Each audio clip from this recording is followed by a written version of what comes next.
नमस्कार। और आप देख रहे हैं नॉलेज एट द रेट पर इतिहास के प्रश्नों की अनमोल माला।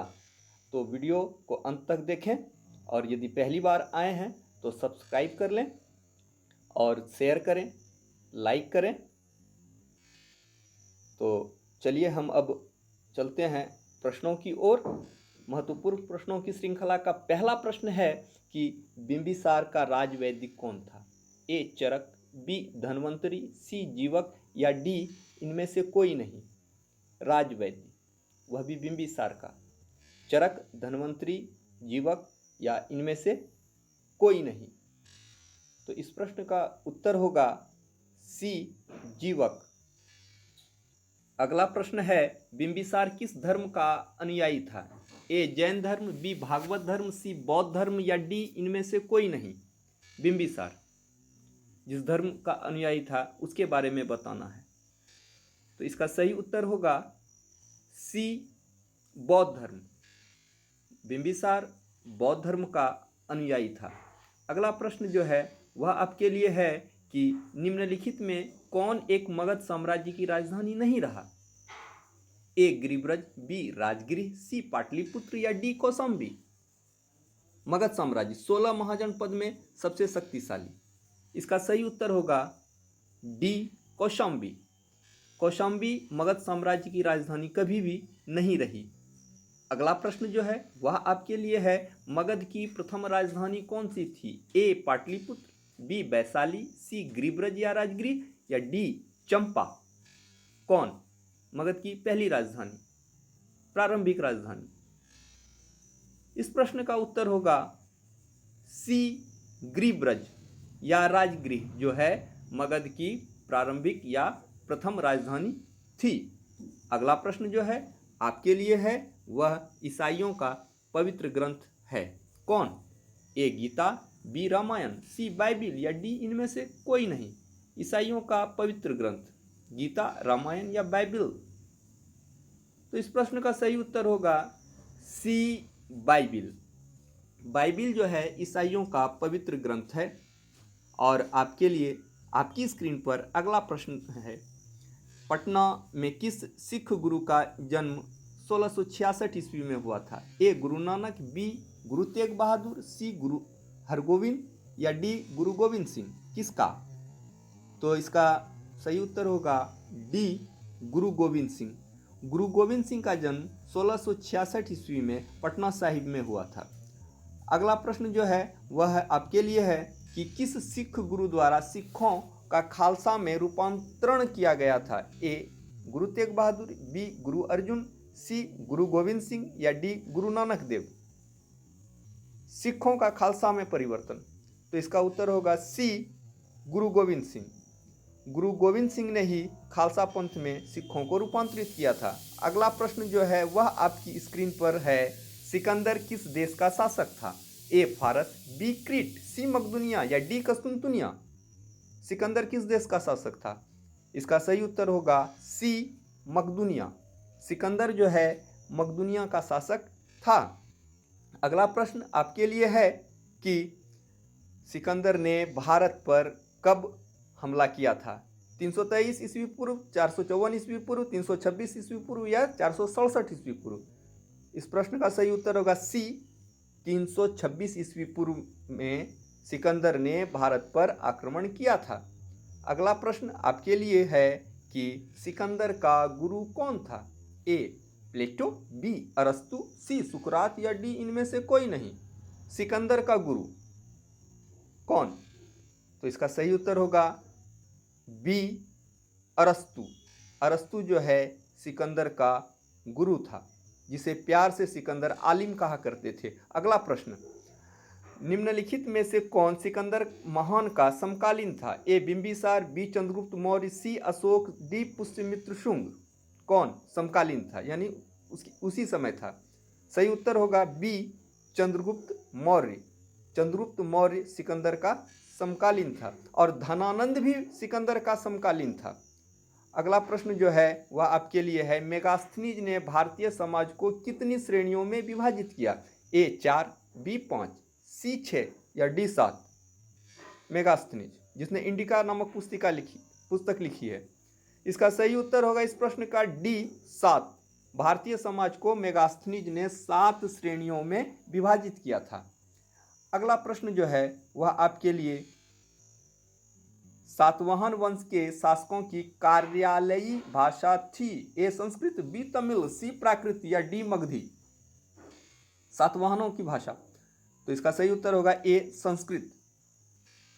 सातवाहनों की शासकीय भाषा जो है, कार्यालयी भाषा जो है वह संस्कृत थी।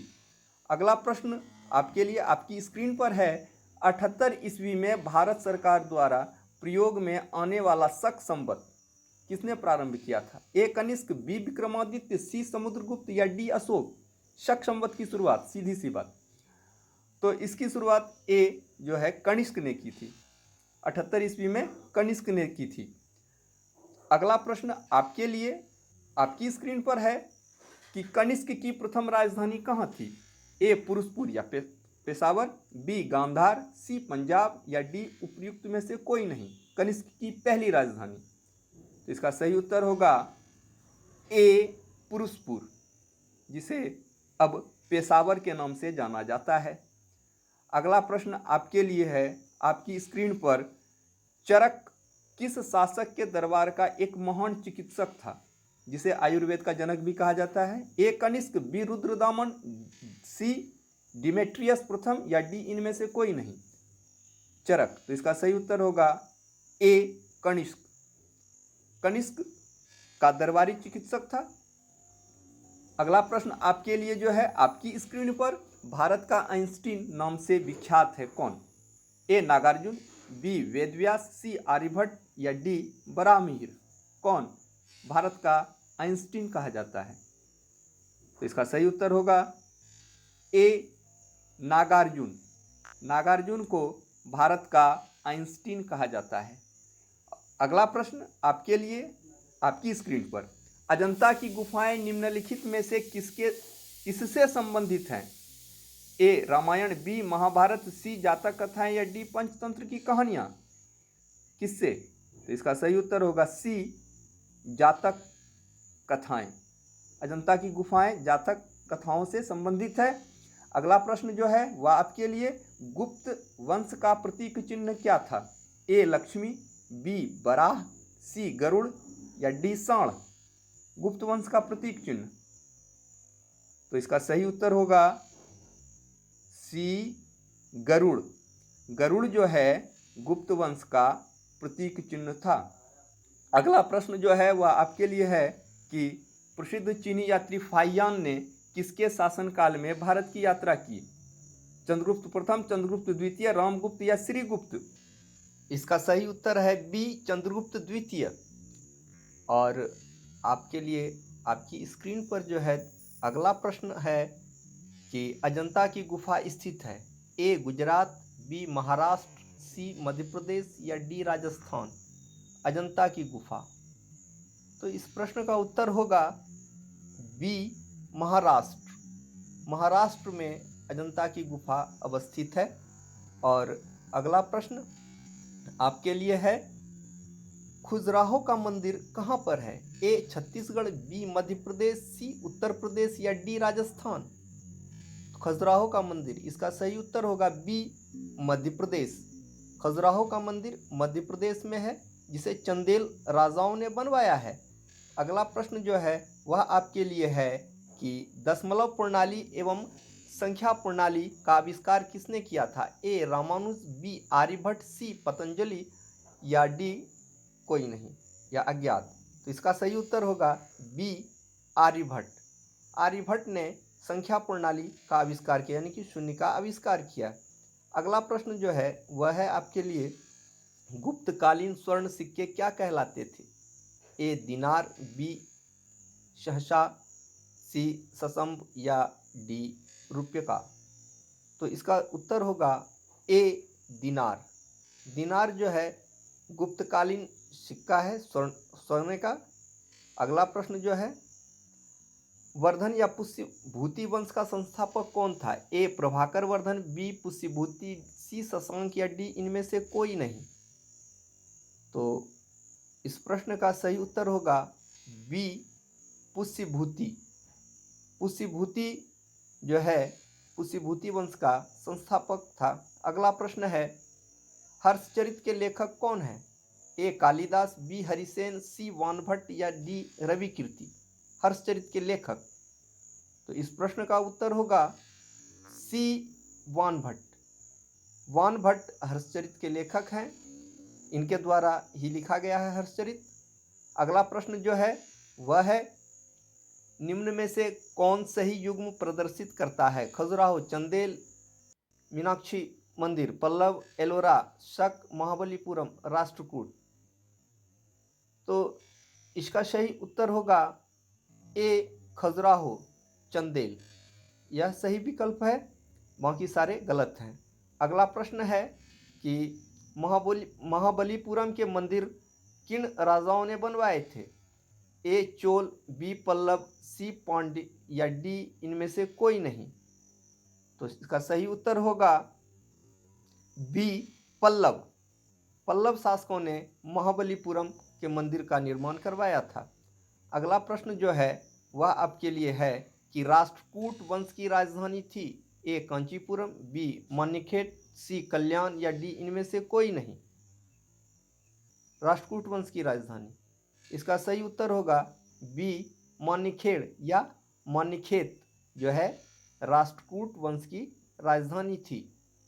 अगला प्रश्न जो है वह आपके लिए है कि मदुरई राजधानी थी किसकी? ए चोलों की, बी पल्लवों की, सी पांड्यों की या डी राष्ट्रकूटों की। मदुरई, तो इसका सही उत्तर होगा सी पांड्यों की। पांड्यों की राजधानी मदुरई थी। और अगला प्रश्न जो है वह आपके लिए है, गंगईकोंडचोलपुरम का मंदिर बनवाया गया किसके द्वारा? ए राजा रामराज प्रथम द्वारा, बी राजेंद्र प्रथम द्वारा, सी कुलोत्तुंग प्रथम द्वारा या डी आदित्य प्रथम द्वारा। तो इसका सही उत्तर होगा बी राजेंद्र प्रथम द्वारा। तो राजेंद्र प्रथम द्वारा जो है गंगईकोंडचोलपुरम मंदिर का निर्माण करवाया गया था। अगला प्रश्न जो है वह है, कंबोडिया के अंकोरवाट में 2 बड़े मंदिर क्षेत्रों की खोज की गई। यह मंदिर किस धर्म से संबंधित है? ए वैष्णव, बी बौद्ध, सी सिंतो या डी इनमें से कोई नहीं। किस धर्म से संबंधित है अंकोरवाट का मंदिर? वैष्णव, बौद्ध, सिंतो या इनमें से कोई नहीं। तो इस प्रश्न का उत्तर होगा ए वैष्णव धर्म। वैष्णव धर्म से संबंधित है कंबोडिया में अंकोरवाट का मंदिर। अगला प्रश्न जो है वह है आपके लिए, संगम साहित्य भारत के किस राज्य से जुड़ा हुआ है? ए बिहार, बी तमिलनाडु, सी महाराष्ट्र या डी पंजाब। संगम साहित्य का संबंध किस राज्य से है? बिहार, तमिलनाडु, महाराष्ट्र या पंजाब से। तो इसका सही उत्तर होगा बी तमिलनाडु। तमिलनाडु राज्य से संगम साहित्य का जुड़ाव है। और अगला प्रश्न जो है वह आपके लिए है, ग्रामीण स्वायत्तता किसके शासनकाल की विशिष्टता थी? ए चोल, बी सातवाहन, सी मौर्य या डी कुषाण।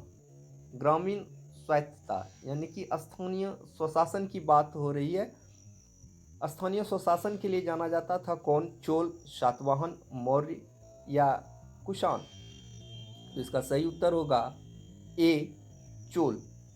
चोल जो है ग्रामीण स्वायत्तता या स्थानीय स्वशासन के लिए जाना जाता था। अगला प्रश्न जो है वह आपके लिए है कि अलवार संतों का आविर्भाव निम्नलिखित में से किस आधुनिक राज्य से हुआ है? ए तमिलनाडु, बी केरल, सी कर्नाटक या डी महाराष्ट्र। इसका सही उत्तर होगा ए तमिलनाडु।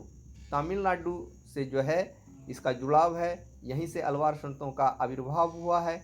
अगला प्रश्न जो है वह है आपके लिए, तालीकोटा की प्रसिद्ध लड़ाई कब हुई थी? ए 1565, बी 1575, सी 1585 या डी 1570। तालीकोटा का युद्ध, इसका सही उत्तर होगा ए 1565 ईस्वी में।